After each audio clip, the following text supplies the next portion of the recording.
this column, and the sig column, okay, and the VIF here, okay. Nothing else needs to be there, okay. So I need to put only important table, like.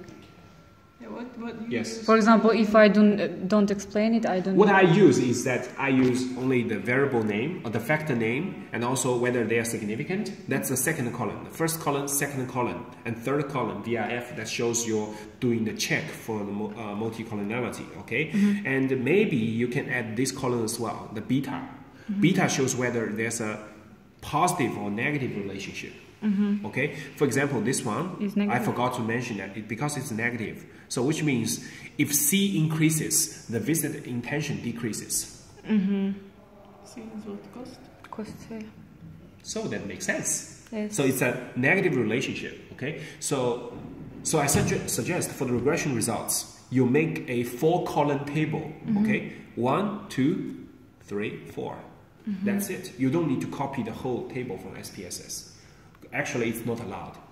Okay, you can't just copy the same table from SPSS to your thesis. And for regression, you just make it like this. You just make. Okay, I'll send you my paper. Okay. And I will. You just use the exact same format. Okay. Okay. So there are not all indexes and information you need to report on the table. You just need to pick out the most important one. Okay. And also for the validity check.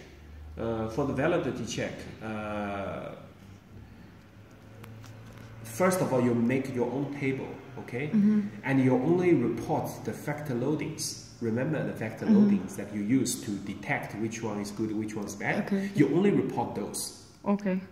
No other things. That's only for the validity check. Okay? You just to show that those items belongs to P, that they all above 0.6, right? And you make it in the first column.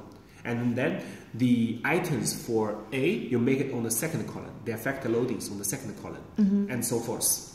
And third column, fourth column, fifth column. Okay? Each column you will have some empty rows, but the factor loadings that you found from the validity check. Okay? And for the reliability test, it's going to be the same format.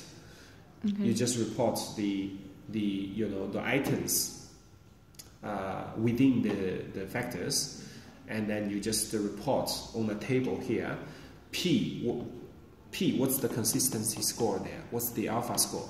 And then A, what's the alpha score? C, what's the alpha score? H, what's the alpha score? Okay. And then make it a very small table, for the reliability test. Okay. And then also you need to explain what you did, because initially we did a pilot test to find out whether our measurement scale are consistent. Okay, we surveyed 15 people. Okay, you explain like this in your thesis. Okay, that's all you always need to explain. Okay, and then after that 300 people data being collected. Okay, you did a validity check. Okay, and I suggest also you redo the reliability test with the 300 people data. Okay, you redo that to see if there's any difference between this one and the pilot test. Okay. If there's no difference, then which means that also your data, the main data from 300 people are also reliable. Okay. Not the data, the questionnaire scale are also reliable. Okay. Because it applies not only to a small sample but also to a large sample. Okay, just to show that. Okay, I got it. So that's all you need to do. But you're gonna explain all the procedures. Okay, you refer to the format, the thesis format I sent to you of another student's thesis. Okay, it's the same thing. Okay, just follow it like this. Okay.